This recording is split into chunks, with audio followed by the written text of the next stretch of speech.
عبادات اور اعمال کے فضائل میں ارشاد فرمایا، خصوصاً درود پاک کے بارے میں ارشاد فرمایا کہ جمعہ کے دن اس کی قبولیت فضیلت اور شان اور زیادہ بڑھ جاتی ہے، اور اس وجہ سے بھی آج کا دن عظمت و اہمیت والا ہے کہ یہ نصف شعبان کا دن ہے، 15 شعبان کا دن ہے، شب برات کا دن ہے، لیلہ مبارکہ کا دن ہے۔ حضور نبی کریم صلی اللہ علیہ وسلم نے اس رات کی بھی جو گزری اور اس دن کا بھی جو ابھی چل رہا ہے، کافی حدیثوں میں فضیلت شان مرتبہ بیان فرمایا ہے۔ ہمارے ہندو پاک بلکہ یوں کہیں کہ بر اعظم ایشیا کے اردو زبان میں سب سے بڑے عالم اگر کہا جائے اس دور کے، ہمارے قریب ماضی کے زمانے کی، تو وہ علامہ انور شاہ کاشمیری رحمہ اللہ تعالی۔ انہوں نے ترمذی شریف کی جو شرح عربی زبان میں لکھی ہے، اس کے اندر انہوں نے 8 حدیثیں اس دن اور رات کی فضیلت میں نقل فرمائی، اور پھر خود ارشاد فرمایا کہ ان میں سے 5 کی سمتوں پر تو کلام ہے جن کو ہم لوگ کہتے ہیں حدیث ضعیف ہے، لیکن 3 حدیثیں فرمایا صحیح اور ضعیف حدیث بھی فضائل میں معتبر ہے۔ پھر خود فرمایا لہا فضل کبیر، اس دن اور رات کی بہت بڑی فضیلت ہے، یہ کوئی عام آدمی نہیں کہہ رہا، یہ علامہ انور شاہ کاشمیری رحمہ اللہ تعالی فرما رہے ہیں۔ اور اسی طریقے سے عرب دنیا کے ان کے ہم زمان ہم عصر عالم گزرے علامہ قوسی رحمہ اللہ تعالی، انہوں نے بھی اس پر مستقل رسالہ لکھا ہے شب برات اور اس کے بعد والے دن کی فضیلت پر۔ انہیں 10 حدیثیں نقل کی، اور وہ مشہور حدیث حضرت علی رضی اللہ تعالی عنہ سے نقل کی کہ اس رات اور اس دن میں ہر مسلمان جو اللہ سے معافی چاہتا ہے، ہر مسلمان جو اللہ سے گناہوں کی بخشش مانگتا ہے، ہر مسلمان جو اللہ کے سامنے توبہ کے لیے رجوع کرتا ہے، فرمایا سب کی بخشش ہو جاتی ہے سوا 8۔ حضرت علی رضی اللہ تعالی عنہ کی روایت کہ باقی سب کی بخشش، لیکن شرط کیا ہے؟ مانگنا۔ یہ میں نے اس لیے شرط لگائی، کوئی کہے کہ 8 کے علاوہ سب کی بخشش ہو جاتی ہے، تو سب کی ہوتی ہے، لیکن ان سب کی جو مانگے، اور یہ 8 وہ ہیں کہ اگر مانگے بھی تو نہیں ہوتی۔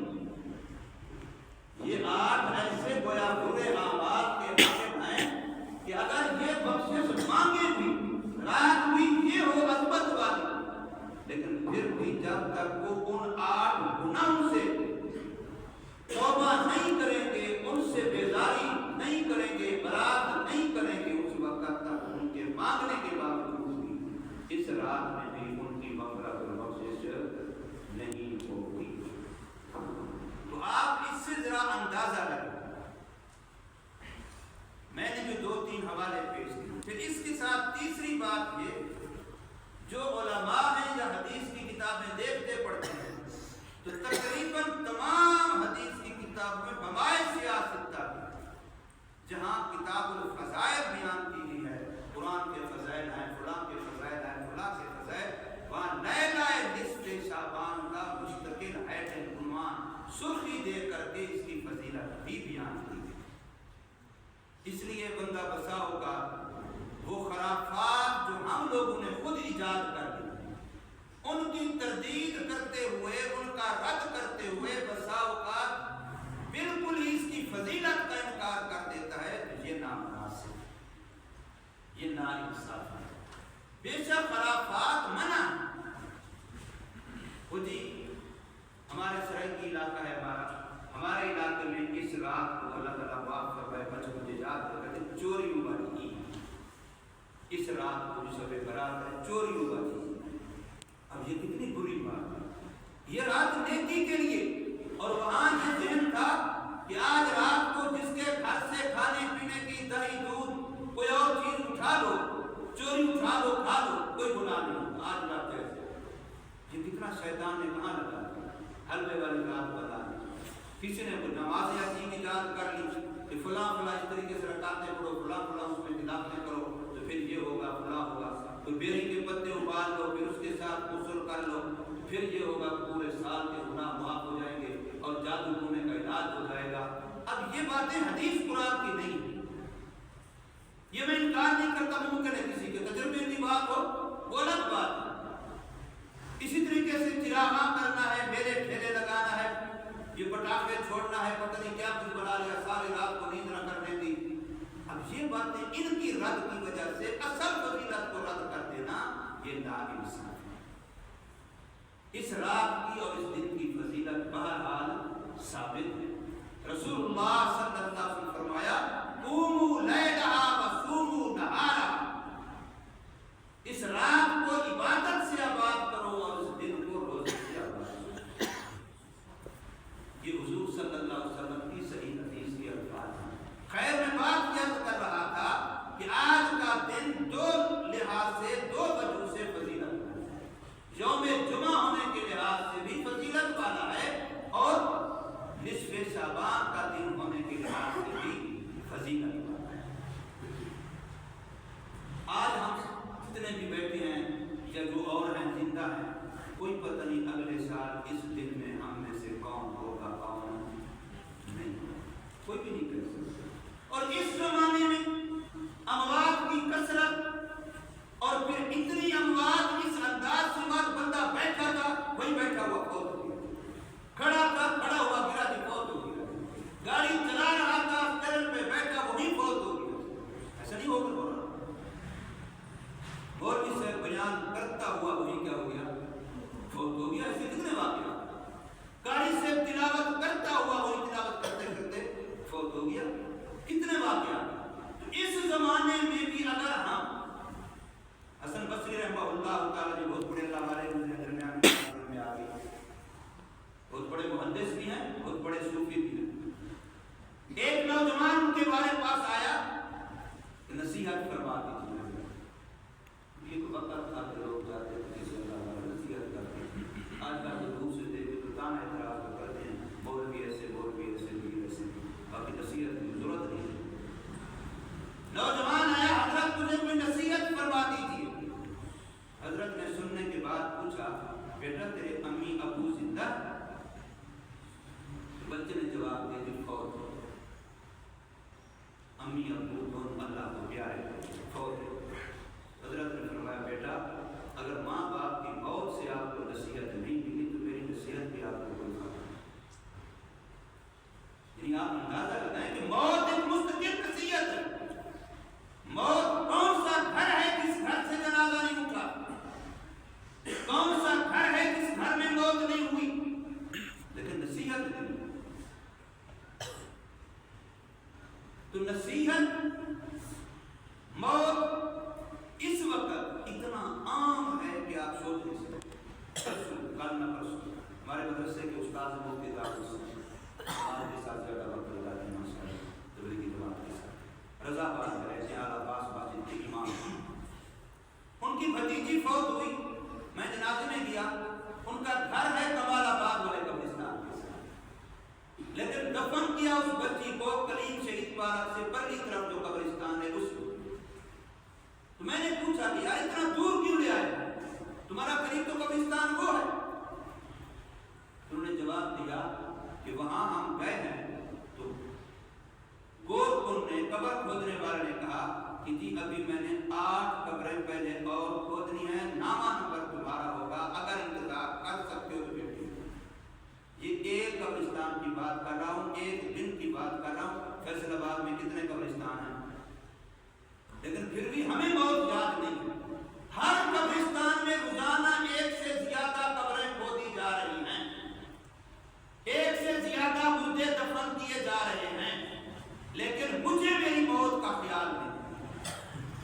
تو بتائیے پھر ہمیں نصیحت کے لیے اور کون ہے. اس وقت موت اتنا عام اور اتنا زیادہ ہو گئی کہ ہمیں تو ہر دن کو آخری دن سمجھنا چاہیے, ہر ہفتے کو زندگی کا آخری ہفتہ سمجھنا چاہیے, ہر مہینے کو آخری مہینہ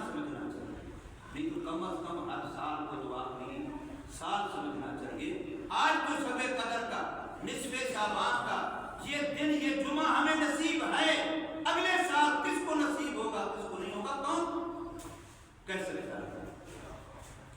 سرکار مدینہ صلی اللہ علیہ وسلم نے اس رات میں جہاں اور عمل کیے ہیں وہاں حدیث پاک میں آپ کا ایک عمل امی عائشہ رضی اللہ تعالی عنہ یہ بھی بیان فرماتی ہیں کہ آپ اس رات میں جنت البقیع کا تشریف لے گئے۔ حضرت امی عائشہ رضی اللہ تعالی عنہ کی روایت مشہور حدیث ہے، پورا واقعہ بیان کرتی ہیں امی کہ آپ صلی اللہ علیہ وسلم اس رات کو قبرستان تشریف لے گئے۔ اس کا مطلب کیا ہے؟ آخرت یاد دلاتا ہے، قبر یاد دلاتا ہے، ہمیں اپنی زندگی کی انتہا یاد دلاتا ہے، ہمیں اس طرف متوجہ کر رہے ہیں کہ زندگی کی اینڈ ہے، آخر ہے، خاتمہ ہے۔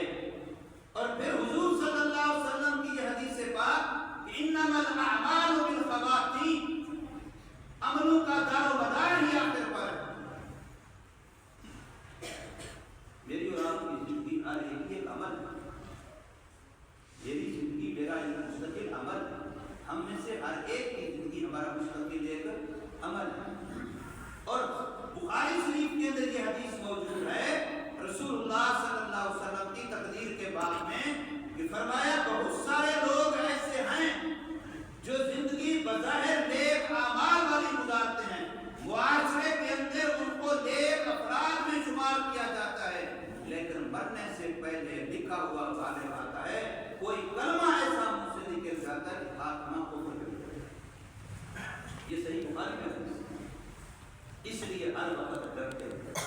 حضرت مولانا اشرف علی تھانوی رحمہ اللہ تعالیٰ کے ملفوظات میں یہ بات موجود ہے، فرمایا کہ میں مسلمان کو، جو بھی مسلمان ہے، ہر مسلمان کو اپنے سے فی الحال بہتر سمجھتا ہوں، اس وقت بھی وہ میرے سے اچھا ہے، اور کافروں کے بارے میں بھی مجھے یہ ہے کہ شاید معاد کے لحاظ سے وہ میرے سے اچھا ہو، اس کا انجام ایمان والا ہو جائے اور میرا انجام پتہ نہیں کیسا ہو جائے۔ یہ ہے فکر آپ، یہ ہے اپنی زندگی کی انتہا کی فکر۔ تو رسول اللہ صلی اللہ علیہ وسلم نے گویا اس شب برات جس کو ہم کہہ رہے ہیں اس کو حضور نے شب توبہ بنانے کی میں ترغیب دی۔ قبرستان میں جانے سے اشارہ کس طرف ہے کہ ادھر سوچ لو توبہ کرو، جدھر تم روک کر کے زندگی گزار رہے ہو جا رہے ہو ادھر زندگی گزارنے کا مقصد پورا نہیں ہو، یہ زندگی کا مقصد نہیں ہے جدھر تم جا رہے ہو، دکانداری ہے، ملازمت ہے، کاروبار ہے، فیکٹری ہے، ادارہ ہے، یہ ہمارا مقصد نہیں ہے، یہ ضرورت ہے، مقصد کچھ اور ہے۔ تو شب برات کو شب توبہ بنائیں، اس دن کو دن توبہ کا دن بنائیں اور اپنے آپ کو سنبھالیں۔ اگر میں اپنے آپ کو نہیں سنبھالتا، میری نسل جو میرے ہاں پرورش پا رہی ہے کیا ان کو قبر یاد آ جائے گی؟ ان کا رخ ٹھیک ہو جائے گا؟ میں اکثر کہا کرتا ہوں ساتھیوں کو اپنے حال پہ رحم کرو، اپنے حال پہ رحم نہیں آتا اپنے نسلوں پہ رحم کرو، اپنے گھر میں پرورش پانے والے بچے بچیوں کے حال پہ رحم کر لو، خدا کے لیے ان کے سامنے وہ زندگی چھوڑ کے جاؤ کہ وہ تمہارے لیے قبر میں وبال نہ بن جائے، ورنہ ان کے گناہ بھی تمہارے کھاتے میں پڑ جائیں گے، اس لیے کہ تمہاری تربیت بری ہو، تم ان کی بری تربیت کرنے والے بن جائیں۔ تو نبی پاک صلی اللہ علیہ وسلم نے ارشاد فرمایا کہ اعتبار آخر کا ہے۔ ایک بندہ حضور صلی اللہ علیہ وسلم کی حدیث میں نے سنائی کہ ساری زندگی بظاہر اچھی گزارتا ہے، نیک اعمال والی گزارتا ہے، حتیٰ کہ معاشرے میں اس کو لوگ اچھا گمان کرتے ہیں، لیکن انجام اچھا نہیں ہوتا، فرمایا لکھا ہوا غالب ہے۔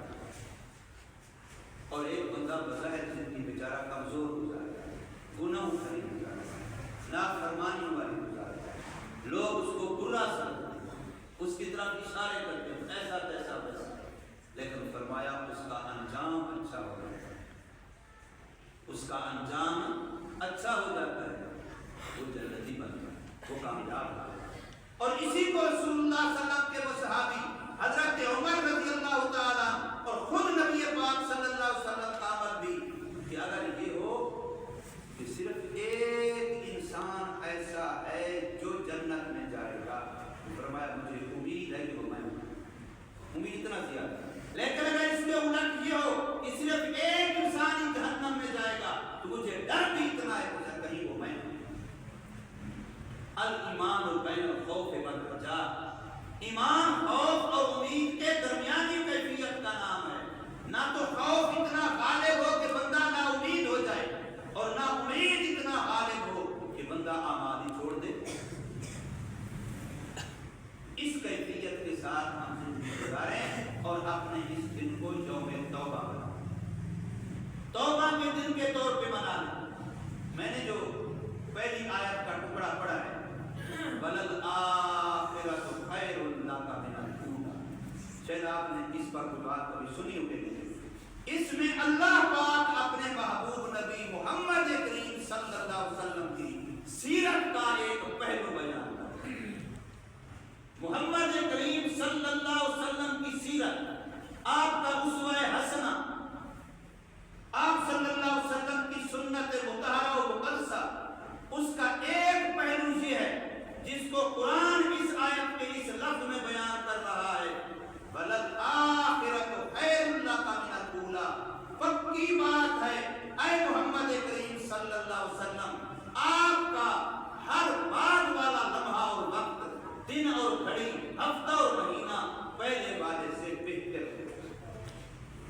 یہ حضور صلی اللہ علیہ وسلم کی زندگی کا ایک مستقل پہلو ہے۔ ہر وقت جو گزر رہا ہے آنے والا اس سے بہتر ہوگا، ہر دن جو گزر رہا ہے آنے والا اس سے بہتر ہوگا، اور ہر مہینہ، ہر ہفتہ، ہر سال، حتیٰ کہ دنیا کے مقابلے میں آپ کی آخرت بہتر ہے۔ یہ حضور صلی اللہ علیہ وسلم کے بارے اللہ فرما رہے ہیں وَلَلْآخِرَةُ خَيْرٌ لَكَ۔ جب یہ حضور کی سنت کا حصہ ہے، حضور کی سیرت کا حصہ ہے، حضور صلی اللہ علیہ وسلم کی اسوہ حسنہ کا حصہ ہے، تو مجھے اور آپ کو حکم نہیں ہے حضور کی سیرت کو اختیار کرنے کا، میں اور آپ پابند نہیں ہے حضور صلی اللہ علیہ وسلم کے اسوہ حسنہ کو اختیار کرنے کی۔ لَقَدْ كَانَ لَكُمْ فِي رَسُولِ اللَّهِ أُسْوَةٌ حَسَنَةٌ، اللہ ہمیں فرما رہے ہیں کہ امت محمدیہ کا ہر فرد، مرد ہو یا عورت ہو، اس پر لازم ہے کہ وہ محمد کریم صلی اللہ علیہ وسلم کی سنت، آپ کی سیرت، آپ کے اسوہ حسنہ کو اختیار کرے۔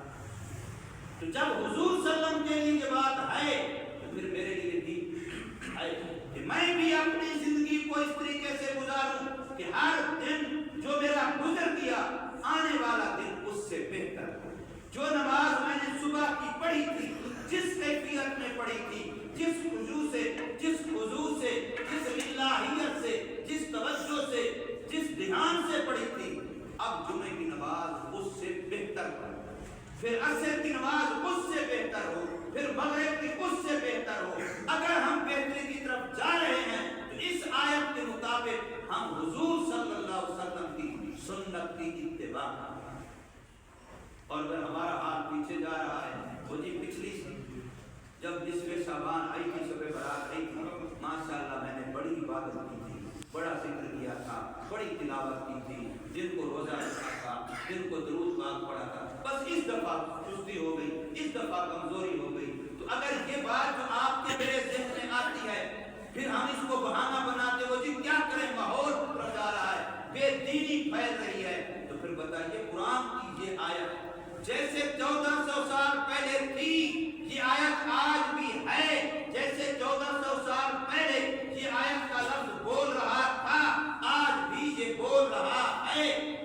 اس کا یہ معنی نہیں ہے کہ حضور صلی اللہ علیہ وسلم دنیا سے پردہ فرما گئے تو اب آیت کا یہ حصہ بیکار حضور، ایسا نہیں۔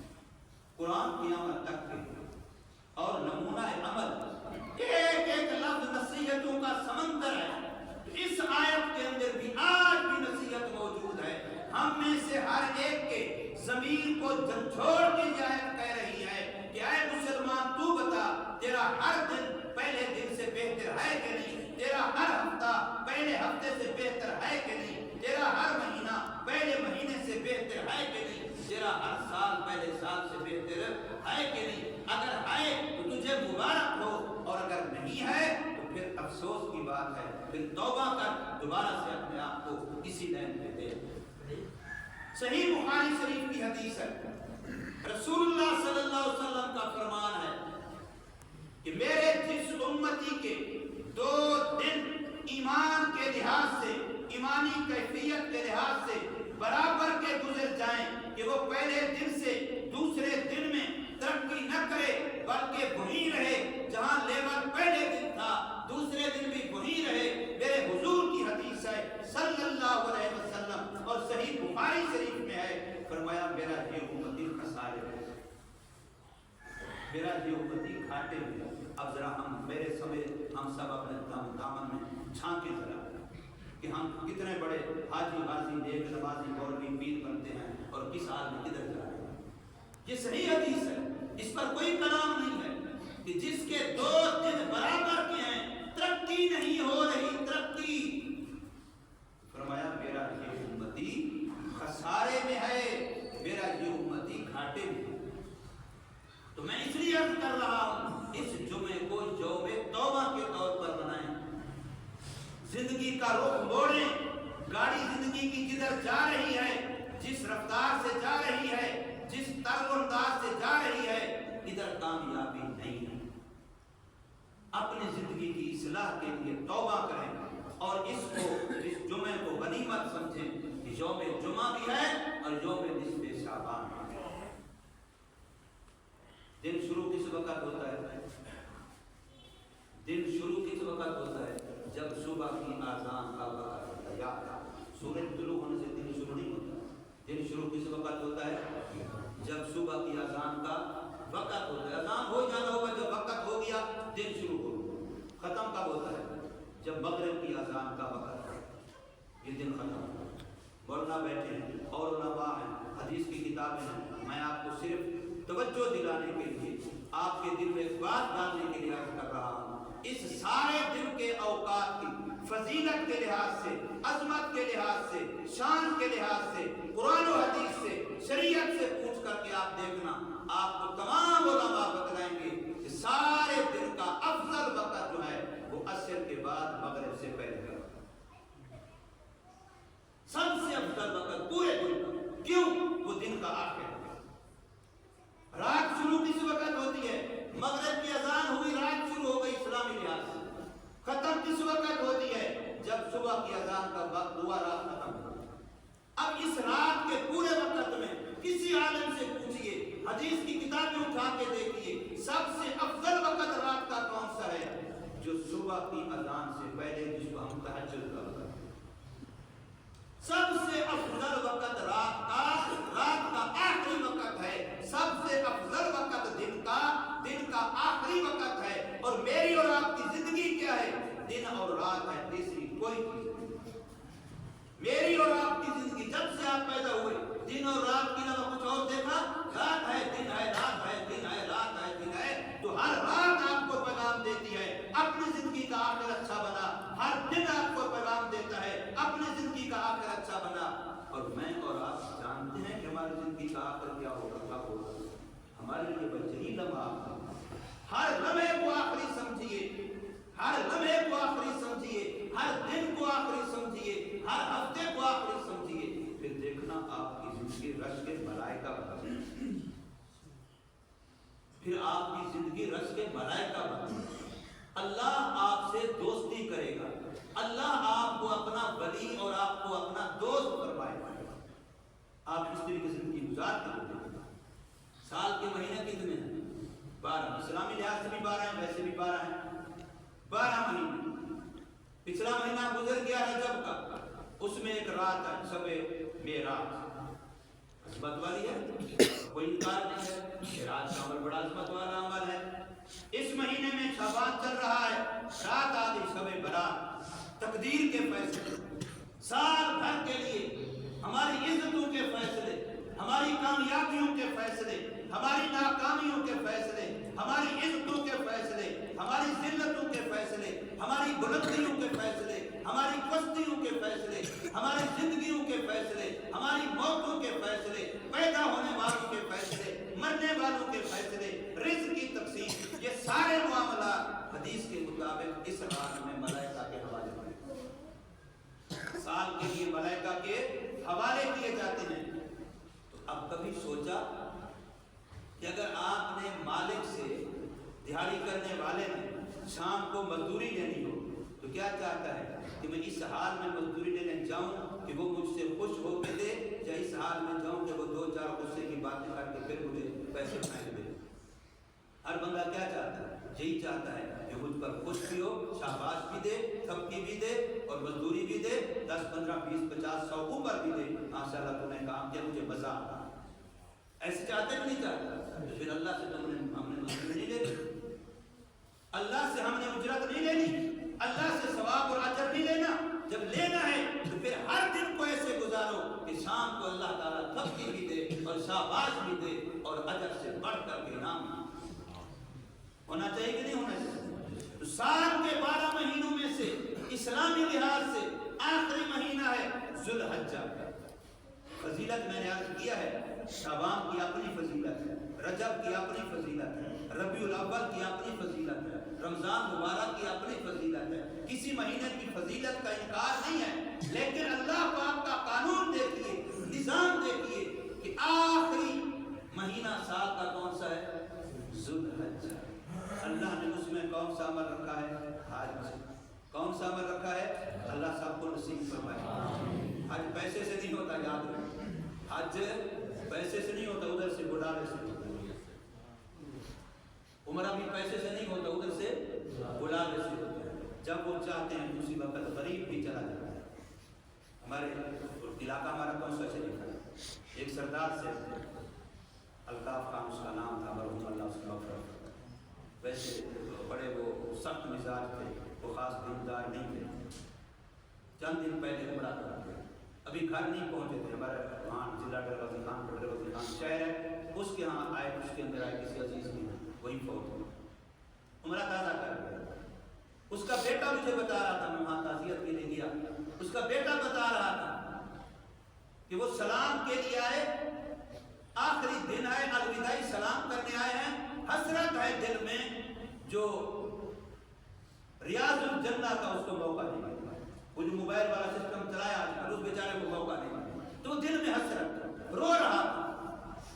پکی بات ہے، ہم اور بھی اتنا سخت دل ہوتے ہیں، گناہ گار زیادہ کرتے ہیں، یہ پکی بات ہے۔ تھوڑی سی بات کرو نا، یہ عوام بیچارے جو بظاہر ہم کہتے ہیں ایسے ویسے، یہ دردی رونے لگ جاتے ہیں، اور ہم اور بھی پلس سے بس نہیں۔ وہ بیچارہ رونے لگ گیا، یا اللہ میرا آخری دن ہے اور ریاض الجنہ جنت کا ٹکڑا اتنی درمیان میں جاری ہے، ادھر ریاض الجنہ ادھر سلام کے لیے وہ جا رہا ہے، پرمٹ کے لیے وہ نام آیا نا موبائل کے اوپر، تو بیچارے کو حسرت ہے۔ تو وہ آج کل سسٹم ایسے ریاض الجنہ میں داخل ادھر سے کرتے، نکالتے ادھر ہی، ادھر سلام کے لیے بندے آ رہے ہیں، ادھر کو نکال رہے ہیں، تو کہتے ہیں ان کو نکال رہے تھے تو میں کو اس طریقے سے سامنے آ گیا چھوٹتے کے جو رکاوٹ بن رہا تھا، اس نے مجھے بازو سے پکڑ کے ایسے تھکا دیا، میں ریاض الجنہ کرنے چلا، اور پھر صبح گھنٹہ پڑا، حالانکہ پرمٹ میں نام نہیں آیا، اور پھر اللہ نے قبول کیسا کہ گھر جانے سے پہلے اللہ نے اپنے پاس بھی بلایا۔ یقین کرو میں خود اس سے ناراض تھا کسی دینی مسئلے پر، لیکن وہ تعزیت کے لیے مجھے رش رہا۔ اس لیے میں عرض کر رہا ہوں میرے بھائیوں، اللہ نے سال کے آخری مہینے میں کون سا عمل رکھا؟ حج رکھا۔ لیکن اب ساری اللہ کے یہاں بڑی قدر کی ہے، اللہ بڑے قدردان صاحب، اللہ تعالیٰ کی صفت ہے شکور۔ اللہ تعالیٰ کے ناموں میں سے ایک نام شکور، اللہ بڑا قدردان۔ شکر کا معنی قدردانی ہوتا ہے، ہم اللہ کی نعمت کی قدردانی کریں، یہ اللہ کی نعمت کا شکر ہے۔ اولاد کی قدردانی کریں، اولاد کی نعمت کا شکر ہے۔ مال کی قدر کریں، یہ مال کی نعمت کا شکر ہے۔ ہمارے استاد شیخ نذیر احمد سے جامع اسلامیہ امدادیہ والے وہ فرمایا کرتے تھے، جب ہم بچوں کو دیکھ رہے اپنے ٹکڑوں کو ادھر ادھر کرتے ہو، کہتے ہیں رزق کی قدر کیا کرو جب یہ کسی گھر سے نکلتا ہے پھر واپس نہیں آتا۔ رزق کی قدر کیا کرو کہ جب کسی گھر سے نکلتا ہے پھر واپس نہیں آتا۔ تو اس لیے اللہ بڑا قدردان ہے، ہر نیک عمل کی اللہ قدر کرتا ہے، لیکن اللہ نے سال کے آخری مہینے میں کون سی نیکی رکھی؟ حج والی نیکی رکھی۔ جس کے بارے میں محبوب نبی محمد کریم صلی اللہ علیہ وسلم نے اپنی سچی سچی زبان سے فرمایا کہ جس کو اللہ حج کی توفیق بھی دے دے پھر اللہ اس کا حج قبول بھی کر لے، تو فرمایا وہ ایسے ہو گیا جیسے ماں نے اس کو آج جنا۔ یہ نہیں فرمایا اس کے سارے گناہ معاف ہو گئے، اس کا کھاتا صاف ہو گیا، نہیں، فرمایا ایسے ہو گیا جیسے اس کو ماں نے آج جنا ہو۔ یہ لفظ حج کے علاوہ کسی اور عبادت کے بارے میں نہیں۔ بے شک گناہوں کو مٹانے والے بڑے اعمال ہیں، علماء نے مستقل کتاب لکھی ہے مکفرات، یعنی وہ اعمال جو گناہوں کو مٹانے والے ہیں، مکفرات اس کا نام رکھا ہے۔ لیکن حج کے بارے میں یہ لفظ ہے کہ بندہ حج مقبول سے گناہوں سے ایسے پاک ہو جاتا ہے جیسے ماں نے اس کو آج جنا ہو۔ اب بتاؤ جو بچہ آج پیدا ہوا اس نے کوئی عمل کیا ہی نہیں ہے نا، تو گویا یہ ایسے ہو گیا اس نے کبھی کوئی گناہ کا نافرمانی کا کوئی عمل کبھی کیا ہی نہیں تھا۔ یہ اللہ نے یہ حج والا عمل رکھا تھا سال کے آخر میں، آپ کو میں نے اشارہ کر بتایا، اللہ نے دن کا بھی آخری حساب کر بنایا، رات کا بھی آخری حساب کر بنایا، اور سال کا بھی آخری مہینے کو اس لحاظ سے فضیلت ہے۔ تو کیا مجھے اور آپ کو اپنی زندگی کے آخر کو اچھا بنانے کی فکر نہیں کرنی چاہیے؟ حسن خاتمہ، حسن خاتمہ، اللہ پاک جس کو حسن خاتمہ نصیب فرما دے۔ آخری بات، آخری حدیث عرض کر رہا ہوں، سرکار مدینہ صلی اللہ علیہ وسلم کا ارشاد ہے، فرمایا من کان آخر کلامہ لا الہ الا اللہ دخل الجنہ۔ یہ حدیث آپ نے بار بار سنی کہ میرے جس امتی کا آخری بول، میرے جس امتی کا آخری زبان سے کہنا، زبان سے بولنا، جس امتی کا کلمہ طیبہ بن گیا، لا الہ الا اللہ مرتے وقت نصیب ہو گیا، فرمایا اس کی زبان پہ کلمہ، اس کا سانس بعد میں نکلے گا، داخل الجنہ، ماضی کا صیغہ فرمایا، اس کا جنت کا داخلہ پہلے ہوگا۔ یہ ماضی کا لفظ داخلہ بتایا، یاد کو نہیں بتایا، امر کا صیغہ مضارع کا صیغہ نہیں ہے، ماضی کا صیغہ ہے۔ ابھی عربی گرامر بتا رہی ہے کہ کلمہ طیبہ جس کو مرتے وقت نصیب ہوا، سانس بعد میں نکلے گی، جنت کا داخلہ پہلے ہوگا۔ اور یہ بات حدیثوں میں آتی ہے، ہر بندے کو مرنے سے پہلے، یعنی سانس نکلنے سے پہلے، اللہ تبارک و تعالی اس کو اپنا اگلا ٹھکانہ دکھا دے۔ قرآن مجید 30ویں پارے میں، آخری سے پارے میں، دوسری سورت، خدا کے لیے قرآن پڑھنا سیکھو۔ ویسے کہتے تو ہیں مولوی ہمیں کہتے ہیں ہم سے سیکھو، ہم براہ راست کیوں نہ سیکھیں؟ بھئی تم براہ راست سیکھ لو، تفسیر تو ہماری لکھی ہوئی پڑھو گے نا، تم تو نہیں لکھو گے نا، کسی عالم کی لکھی ہوئی پڑھو گے۔ قرآن پڑھو، والناشطات نشطا، یہ اللہ نے مومن کی موت کا منظر کیا، اور اس سے پہلا جو لفظ ہے والنازعات غرقا، یہ اللہ نے کافر کی موت کا منظر کیا۔ کبھی پڑھو معرفت قرآن میں پڑھو، دوسری کسی لمبی تفسیریں دونوں میں پڑھو کہ یہاں شان نزول لکھا ہوگا، یہاں کن فرشتوں کی قسم کھائی ہے جو کافروں کا روح نکالنے والے ہیں، اور وہ فرشتے جو مومن کا روح نکالنے والے ہیں۔ تو یہاں پر فرمایا دونوں میں یہ بات لکھی ہے کہ کافر ہو یا مومن، گناہگار ہو یا نیک ہو، روح نکلنے سے پہلے اللہ پاک اگلا ٹھکانہ دکھا دیتے ہیں۔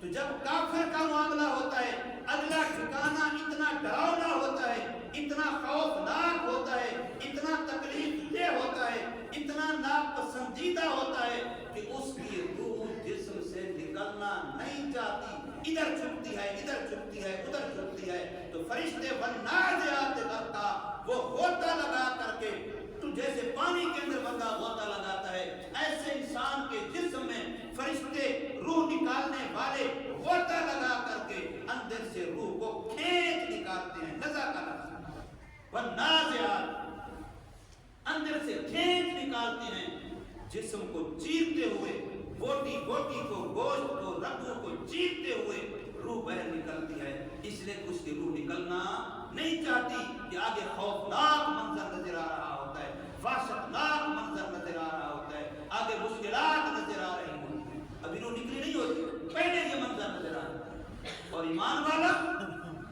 فرشتے آئے کھڑے ہیں، مانوس شکلوں میں آئے کھڑے ہیں، جنت کی خوشبوئیں لے کے آئے کھڑے ہیں، جنت کے رومال اور جنت کے لباس لے کے آئے کھڑے ہیں۔ اگلا ٹھکانہ اتنا اچھا نظر آتا ہے کہ اس کی روح جسم سے زبردستی نکلنا چاہتی ہے کہ یہ بندھن کھلے، یہ جو رکاوٹ کھڑی ہے یہ کھلے تو میں ایسے نکلوں جیسے آج کل کی مثال میں کہہ دو کہ غبارہ ہوا کا بھرا ہوا ہے تو اس کو کہیں سے تھوڑا سا موقع ملے، ہوا زبردستی خود بہر نکلنے کے لیے خود زور لگاتی ہے، اس کو نکالنا نہیں پڑتا۔ علماء نے وہاں تفسیروں میں لکھا ہے کہ جیسے پانی کا بھرا ہوا مشکیزہ ہو، اس کا منہ کھول دو تو پانی خود کو خود نکلتا ہے۔ فرمایا مومن کی روح ایسے جیسے گوندے ہوئے آٹا سے باہر ایسے آسانی سے شوق سے بہرا۔ تو میرے بھائیوں، یہ حسن خاتمہ یہ ہمیں مطلوب ہے کہ اس وقت ہماری روح خود بخود اللہ کی ملاقات کے لیے، اللہ کے دیدار کے لیے ایسے جا رہی ہو کہ جیسے حضرت بلال رضی اللہ تعالی عنہ آخری وقت میں، آخری سانسوں میں جب دیکھا کہ گھر والے جو قریب بیٹھے ہیں پریشان ہو رہے ہیں، آنکھوں میں آنسو نظر آنے لگ گئے کہ میری جدائیگی میں شاید ان کو اداسی ہو رہی ہے، فرمانے لگے یہ تو خوشی کا وقت ہے، پریشانی کا وقت نہیں ہے، پریشان کیوں ہوتے ہو؟ بھائی تیری موت کا وقت ہے، ہم پریشان نہ ہوں، ہم پریشان نہ ہو اس لیے کہ بڑے دن ہو گئے آقا صلی اللہ علیہ وسلم کو نہیں دیکھا، بڑے دن ہو گئے ابو بکر عمر کو نہیں دیکھا، اب جائیں گے سارے دوست ملیں گے تو خوشی کا لحاظ۔ میرے آقا کی حدیث نہیں ہے، میرے آقا کی حدیث نہیں ہے تحفۃ المؤمن الموت، موت تو مومن کے لیے گفٹ۔ تم آپس میں گفٹ دیتے ہو، خوشی خوشی دیتے ہو، دوست کو دیتے ہو، فرمایا اللہ جس کو اپنے پاس بلانا چاہتا ہے دوستی، اس کے لیے موت کا گفٹ دے دیتا ہے۔ الموت جسر یوصل الحبیب الی الحبیب، ایک دوست ادھر کھڑا ہے، ایک دوست ادھر کھڑا ہے، درمیان میں ندی ہے، نالا ہے، دریا ہے، اب یہ دوست دوست سے ملنا چاہتا ہے تو فرمایا اس کے لیے موت پل بن جاتی ہے، اس کو گزر کے دوست دوست سے مل جاتا ہے۔ الموت جسر یوصل الحبیب الی الحبیب، موت تو وہ پل ہے۔ تو اس کے لیے اگر ہم ایسی موت مرنا چاہتے ہیں تو اس کے لیے زندگی توبہ والی، زندگی دین والی۔ قرآن مجید کے اندر اللہ پاک حکم دے رہے ہیں توبو الی اللہ جمیعا، توبہ کرو سارے۔ فلاں ولی بیٹھا ہے وہ بیچارہ توبہ کرے، وہ 10 حج کر کے بیٹھے وہ بھی توبہ کرے، ساری قرآن پڑھا ہے وہ بھی توبہ کرے، وہ تہجد گزار بیٹھا ہے توبہ کرے۔ فرمایا توبو الی اللہ جمیعا، قرآن کا لفظ پڑھ رہا، سارے سارے سارے توبہ کرو۔ توبو الی اللہ جمیعا، سارے توبہ کرو۔ ایھا المؤمنون، اے ایمان والو۔ اللہ تشریف فرمائے، عربی گرامر آتی نہیں ہمیں ورنہ تو قرآن میں ہم جھوم جاتے ہیں۔ المطلق اذا یطلق یراد بہ الفرد الکامل، مطلق ایمان والے کا لفظ آیا ہے، کامل ایمان والوں سارے توبہ کرو، جن کا ایمان کامل ہے وہ بھی توبہ کرو۔ تو پھر ہم جیسے جب کامل ایمان والے توبہ کریں پھر ہم جیسے میں تو زیادہ ضرورت، حدیث نہیں ہے کہ مٹی بے جان قبر آپ کو روزانہ یاد کرتا ہے، ہر ایک کی قبر اس بندے کو روزانہ، قبر کیا ہے؟ مٹی ہے، بے جان ہے، وہ روزانہ یاد کرتی ہے، اور جس نے جانا ہے اس کو یاد ہی نہیں ہے۔ یہ کیسی بات ہے؟ ہم اشرف المخلوقات ہیں، انسان ہیں، مسلمان ہیں، تو ہمیں قبر یاد نہیں ہے اور قبر ہمیں روزانہ یاد کر رہی ہے، تو پھر ہماری غفلت کی انتہا نہیں ہے۔ اس لیے میرے بھائیوں میں نے عرض یہ کیا ہے کہ آج کے اس جمعے کے دن کو یوم توبہ بنا دیجیے۔ اللہ تبارک و تعالی ہم سب کو توفیق دے اور ہماری حاضری کو توبہ کو قبول